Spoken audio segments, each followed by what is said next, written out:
Di balik baju rapi, wajah ganteng, dan prestasi akademis yang cemerlang, ternyata dia adalah seorang pelaku tindakan menyimpang yang paling produktif dalam sejarah Inggris. Bahkan, detektif berpengalaman pun merasa sangat-sangat syok saat menyaksikan ratusan arsip digital direkam secara ilegal oleh pelaku untuk kenang-kenangan. Gimana ya?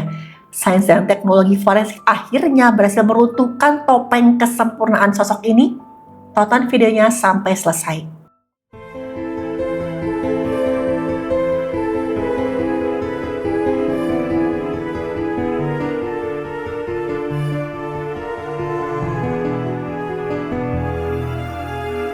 Halo, saya Dr. Stefani. Saya seorang dokter spesialis forensik dan medico legal, dan saya belajar dari yang mati. Kasus ini terungkap di bulan Mei tahun 2023. Ada seorang mahasiswi melaporkan tindakan tidak senonoh yang dia alami di sebuah apartemen elit di kawasan Elephant and Castle, London. Korban pertama kali bertemu dengan rekan universitasnya ini yang akan dipanggil Joe ketika menghadiri sebuah pesta di gedung yang sama. Joe ini dikenal sebagai sosok yang sangat ideal, mahasiswa PhD, usia 27 tahun, dan punya reputasi orang yang sopan, cerdas, ganteng, dan sangat mengayomi komunitas mahasiswa internasional. Kejadian bermula ketika Joe mengundang korban ke apartemen pribadinya dengan alasan untuk ramah tamah, sekedar ngobrol-ngobrol santai. Dan malam itu korban sama sekali gak curiga ketika mereka duduk bersama di sofa apartemennya Joe. Mereka asik ngobrol ngalor ngidul sambil minum-minum manis disediakan oleh si tuan rumah. Tapi pelan-pelan korban merasa dia gak beres nih, karena Joe terus-menerus mengisi ulang gelasnya tanpa henti. Disuruh minum terus. Dalam waktu singkat, korban mengalami pusing luar biasa, agak-agak disorientasi, pikirannya berputar, ngeblank, sampai kehilangan kendali motorik secara total. Ya, korban kehilangan kendali atas badannya sendiri. Meskipun nih korban menyadari sedang dalam bahaya, dia berusaha berjalan ke pintu keluar, tubuhnya sudah sangat-sangat lemas. Dia nggak bisa melawan sama sekali. Dan Joe kemudian melakukan tindakan paksa, dia seret korban masuk ke dalam kamar tidurnya. Dan korban terus menolak sambil menangis dan Joe nggak peduli. Dia terus memberikan asupan zat tertentu sampai akhirnya korban kehilangan kesadaran. Dan keesokan paginya korban terbangun kondisinya sudah tanpa busana dan mengalami sakit kepala sangat hebat dan seperti mengalami amnesia retrograd, kehilangan ingatan atas kejadian yang baru saja dia alami. Korban sempat melapor ke pihak yang berwenang, tapi terkendala layanan penerjemah yang kurang memadai dan juga prosedur yang sangat-sangat melelahkan. Apalagi tadi, korban dalam keadaan trauma hebat. Karena merasa frustasi dan trauma di negara asing, korban awalnya memutuskan untuk menarik kembali laporan hukumnya. Dan saking putus asanya ini akhirnya korban menuliskan kronologi lengkapnya dan kemudian dia sebar di media sosial yang ada di Cina, yaitu WeChat. Di sana disebut nama Zhen Haozhou atau Joe. Unggahan tersebut tersebar luas di kalangan mahasiswa di London. Jadi peringatan bagi wanita lain yang ternyata pernah mengalami pola manipulasi yang sama. Seorang wanita lain ternyata sadar kok dia juga pernah menjadi korban Joe dengan pola yang identik pada bulan September tahun 2021, 2 tahun sebelumnya. Korban kedua ini teringat ketika dia dipaksa mengkonsumsi minuman dalam jumlah banyak setelah makan malam bersama Joe di kawasan Chinatown. Dan perempuan ini juga ingat nih momen ketika dia memohon sama Joe supaya Joe mau berhenti. Sebelum akhirnya benar-benar kehilangan kesadaran. Berkat keberadaan unggahan korban pertama, korban kedua akhirnya berani untuk speak up. Dia juga buat laporan resmi pada bulan Februari tahun 2024. Dan kebenaran para penyintas di media sosial ini akhirnya jadi kunci utama bagi sains forensik digital untuk menghancurkan topeng seorang mahasiswa PhD bernama Joe. Pihak berwenang di London sebenarnya sudah mengumpulkan bukti intelijen secara diam-diam pasca laporan pertama untuk kemudian menjerat sang pelaku. Laporan dari korban kedua menjadi dasar hukum yang sangat kuat bagi pihak kepolisian untuk menerbitkan surat perintah penggeledahan secara resmi. Tanggal 25 Januari 2024, petugas mengepung apartemen mewah lantai 28 milik Joe di kawasan Churchyard Road. Dan teman-teman tahu, Zhen Haozhou alias Joe menyambut kedatangan petugas berwenang dengan muka yang sangat tenang tanpa dosa. Sama sekali nggak kelihatan ketakutan, panik, apalagi bersalah. Dia pakai pakaian desainer mahal, dia menyerah tanpa perlawanan ketika dinyatakan sebagai tersangka atas dugaan kasus melakukan tidak senonoh. Dan di balik kemewahan apartemennya, di balik perabot-perabot mahal, tim investigasi menemukan bukti-bukti yang sangat kontras tapi sangat mengerikan. Biaya sewa apartemen Joe itu mencapai 80 juta rupiah per bulan. Angka yang benar-benar fantastis untuk ukuran mahasiswa biasa. Dan pihak berwenang juga menyita berbagai macam pakaian bermerek, jam tangan mewah, serta puluhan botol miras premium yang disembunyikan sama Joe. Penyelidikan mengungkap bahwa Joe berasal dari keluarga yang sangat-sangat berada di daerah Guangdong, Tiongkok. Sebagai mahasiswa PhD teknik mesin di UCL, Joe tuh punya rekam jejak akademis yang gak main-main, betul-betul berprestasi. Dia bahkan nih katanya menghabiskan banyak dana untuk prosedur perawatan estetika demi menciptakan citra pria idaman yang nyaris tanpa celah. Dan tapi, ketika petugas masuk ke kamar tidur utama, disitulah semua image kesempurnaan tersebut hancur. Tim forensik menemukan kamera pengintai seukuran ibu jari diarahkan langsung ke tempat tidur. Pihak yang berwenang menemukan juga tumpukan kartu memori yang dilabeli secara sistematis dengan inisial nama korban dan tanggal kejadian.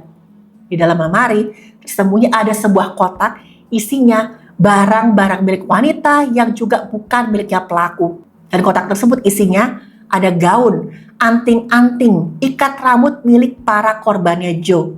Dan ini teman-teman dikenal juga sebagai trophy box, sebuah kumpulan souvenir yang digunakan pelaku untuk mengenang dominasi atas para korbannya. Puncaknya nih, di laci meja pihak yang berwenang menemukan barang bukti yang menjelaskan metode Joe dalam melumpuhkan kesadaran para targetnya. Mereka menemukan ada botol berisi cairan butanediol lengkap dengan pipet presisi ala laboratorium.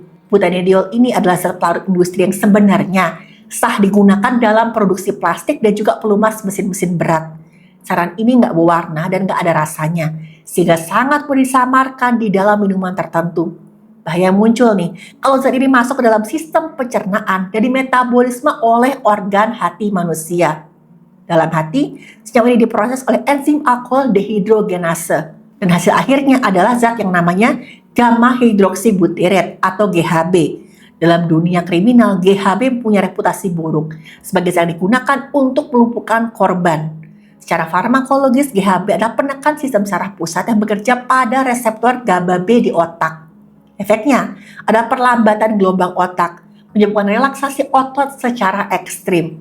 Korban disorientasi hingga kondisi koma mendadak kalau dosisnya sudah terlalu banyak. Dan efek utama dimanfaatkan pelaku adalah amnesia, di mana otak gagal mentransfer ingatan jangka pendek. Inilah sebabnya korban terbangun dengan fisik yang sakit luar biasa, tapi nyaris gak ada ingatan sama sekali. Korban hampir gak ingat detail serangan yang mereka alami.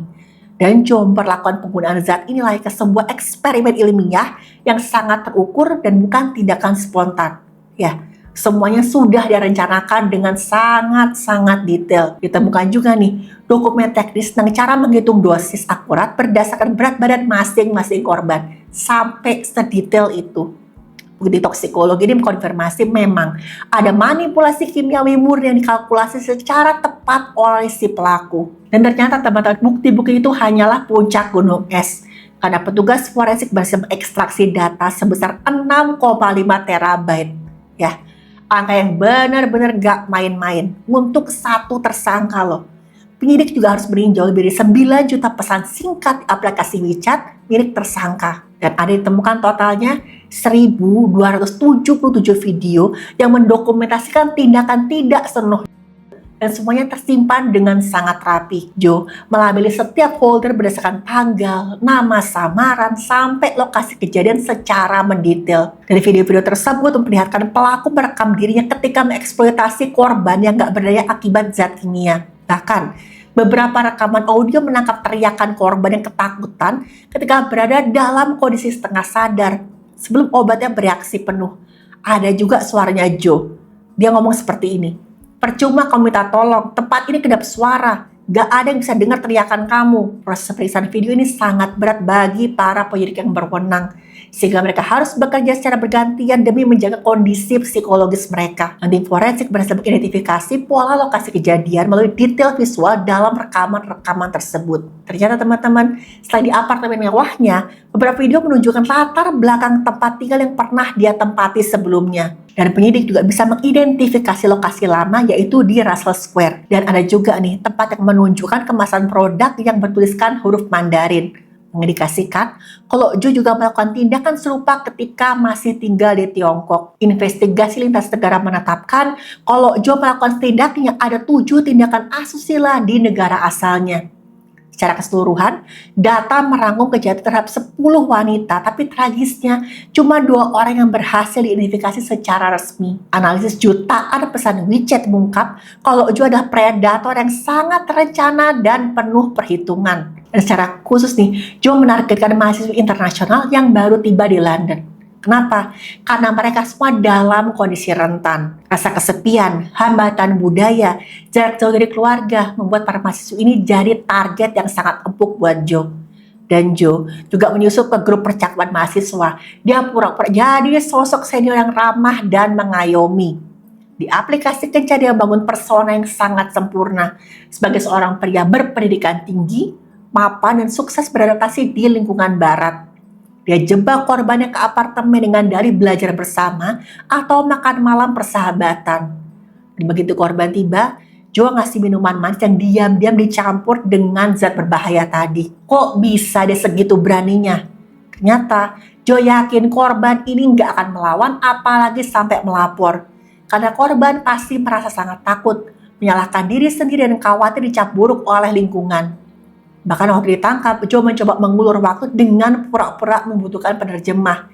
Padahal Joe sangat lancar berbahasa Inggris. Di depan penyidik wajahnya tetap datar, tanpa ekspresi, meskipun bukti-bukti yang dipaparkan itu sangat-sangat memberatkan. Berulang kali nih, Joe menggunakan hak untuk enggak berikan komentar selama proses interogasi. Dan sifat narsistik alias NPD-nya ini muncul ketika dia mengklaim kalau video-video tersebut hanyalah aktivitas yang dilakukan atas dasar suka sama suka. Dan waktu diinterogasi beberapa kali nih, Joe memberikan pernyataan-pernyataan yang sangat-sangat merendahkan martabat manusia. Pernyataan-pernyataan ini justru kemudian perkuat bukti niat jahat atau mensrea bagi jaksa di pengadilan. Dan akhirnya semua tindakan Joe terbukti. Ini adalah manipulasi yang sangat-sangat sistematis. Bulan Januari 2025, sidang Zhenhao digelar di pengadilan mahkota Inner London selama 5,5 minggu yang sangat-sangat emosional.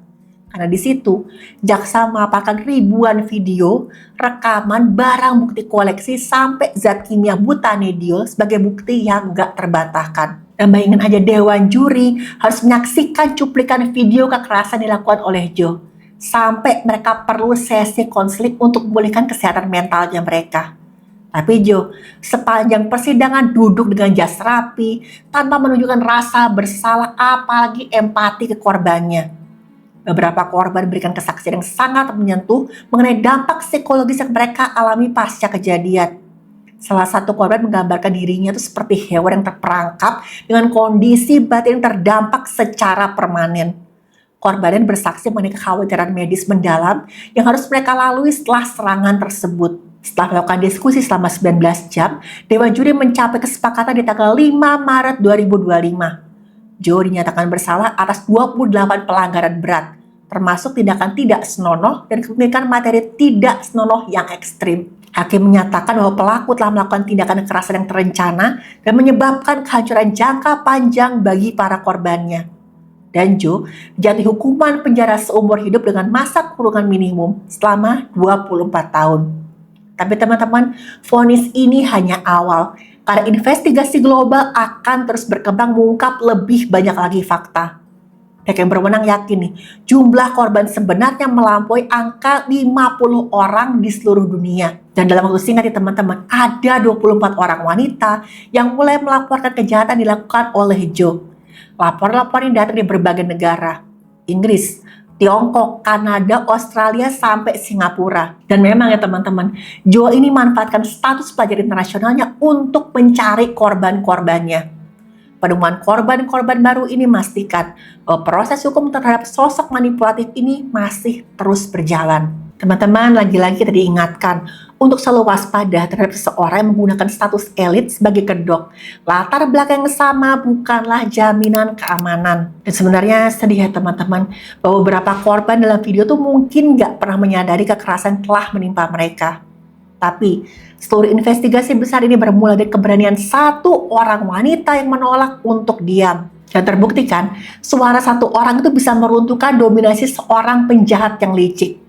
Jaga diri, percaya pada insting kita semua, dan berani bersuara demi keadilan.